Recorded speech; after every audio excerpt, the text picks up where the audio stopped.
Salut YouTube, nouvelle vidéo. Aujourd'hui on va parler de votre routine aim sur Fortnite et on va parler des exercices disponibles sur Mtastic. Ça va être des exercices types que vous pourrez retrouver sur n'importe quel autre logiciel je pense.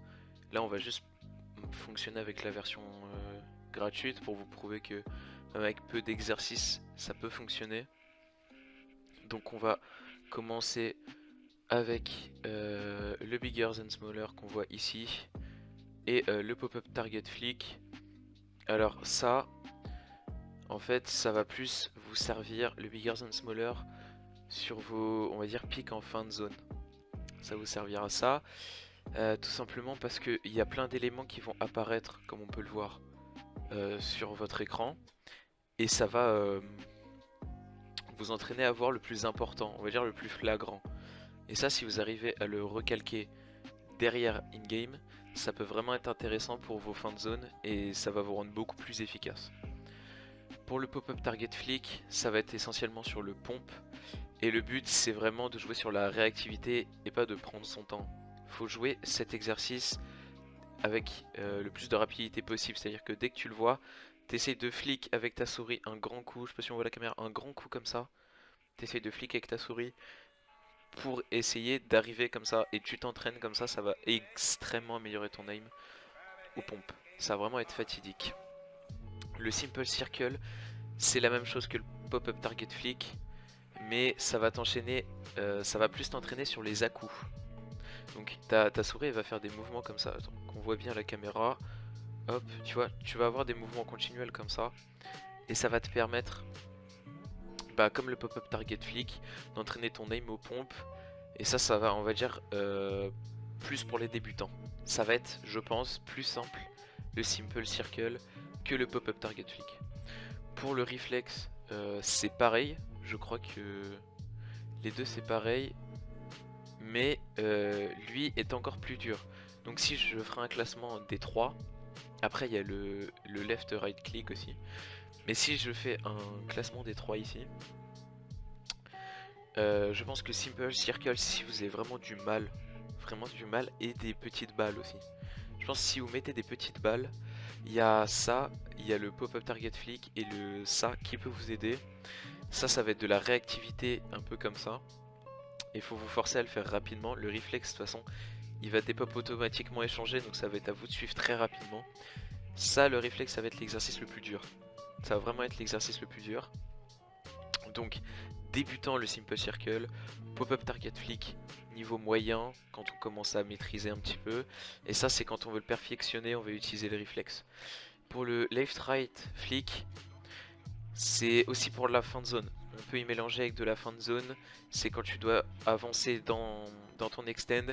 Hop, edit, coup de flic, tu reviens. Hop, tu fais gauche-droite pour avancer en clavier souris. Alors avec le double mouvement, je sais qu'il y en a qui ont du mal. Moi, je le déconseille personnellement. Je suis pas très fan. Quand je regarde les gameplays des gens qui le mettent, au final, il n'y a rien, vraiment rien qui change. Ça ne les aide pas tant que ça. Personnellement, je suis pas trop fan.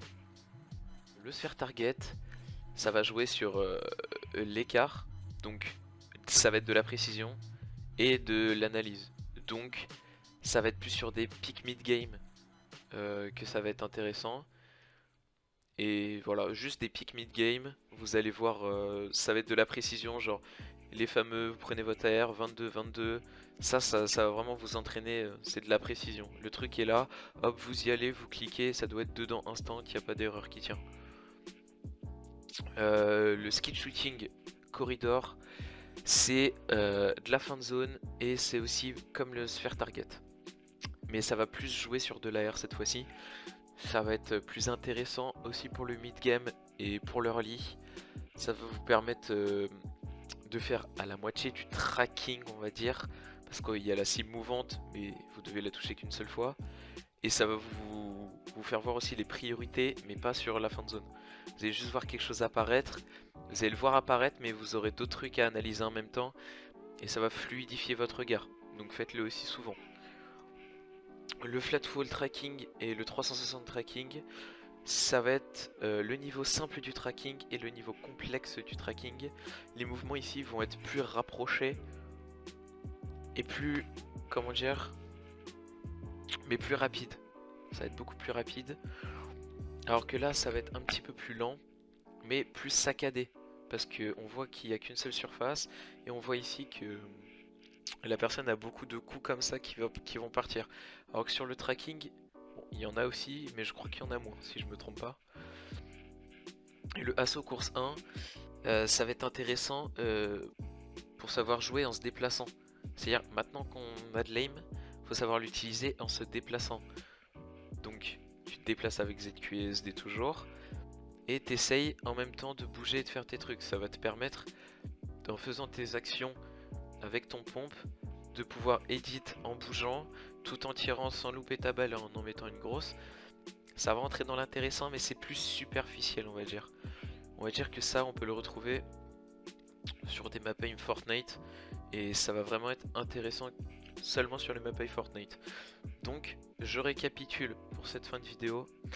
Si vous avez des problèmes avec votre pompe et vos réflexes aux pompes, ça va se baser sur le Bigger than Smaller, Pop-up Target, pas du tout. Je reprends.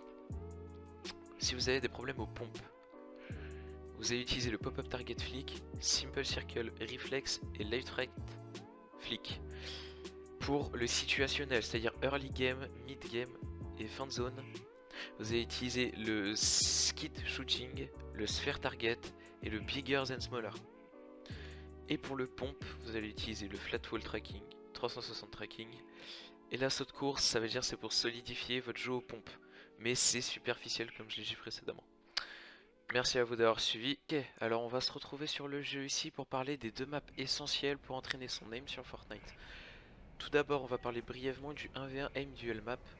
Elle va vous permettre de rendre le gameplay à l'aim très situationnel. Excusez-moi. Le gameplay à l'aim très situationnel. Et ça va vous rendre compte de la difficulté du jeu à viser quand vous êtes dans la même box. Donc ça va vraiment vous permettre de pouvoir utiliser votre AR, PM, pompe, n'importe quelle arme dans une box renfermée et de vous taper dessus. De vous dire, imaginons vous prenez un ami à vous, un jour vous faites 10 1v1, il en gagne 7. Et bah ça peut être un objectif aussi pour vous de vous dire, dans une semaine, je dois arriver ex aequo à lui ou le battre avec le logiciel que je vous ai proposé juste avant et la map juste ici que je vais vous montrer. Alors, hop, on va tout de suite lancer le mode de jeu. Super, ça n'a pas marché. On va tout de suite lancer le mode de jeu, pardon, et on va découvrir ce qui est à notre portée. On peut voir ce qui va nous intéresser, pardon. Ça va être le jeu aux pompes et le jeu à l'AR. De préférence ces AR là, hein, c'est celle que vous avez généralement pour tous vos fights early, mid et fin de zone. Donc ça va vous permettre cette map. Ici, ça va être du jeu à l'AR. Donc il y aura du tracking horizontal, comme ça. Il y aura des apparitions. Popcorn, c'est intéressant, très intéressant. Il y aura des zombies qui vont voler, vous aurez à les shoot. Donc ça va vous entraîner à jouer l'AR avec le viseur, la situation de votre écran, etc.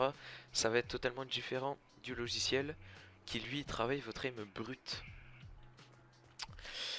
Horizontal, vertical et dynamique, ça va être du tracking pur et dur. Je vous le conseille vraiment par rapport au tracking du logiciel parce que ça va vraiment utiliser les armes méta, les armes du jeu, le bloom du jeu, le viseur du jeu, la position du jeu. Tout va être concentré et le tracking est similaire à ce qu'on a pu voir sur MTStick. Donc je vous conseille vraiment cela. Ici ça va se passer sur du pompe. 360 tracking, je suis pas fan, je préfère cela. Pour le pompe, on a CR et FS. FS, il va se passer quoi? Il y aura 6 personnes, il y aura 6 possibilités de tir qui vont vous offrir à vous. Et au fur et à mesure, il y aura un bot qui apparaîtra que vous pourrez shooter. Ça va vous entraîner le flic aux pompes. C'est moins intéressant que Aimtastic, mais ce sera toujours utile. CR, ce sera dans la box.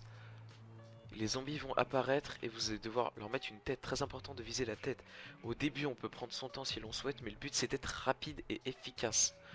Donc d'ici le deuxième, troisième jour on peut commencer vraiment à faire ce genre de choses. La pique course, non. Le side jump shoot, c'est intéressant, c'est vraiment très situationnel. Ça va vous entraîner à side jump shoot, hein, bien sûr.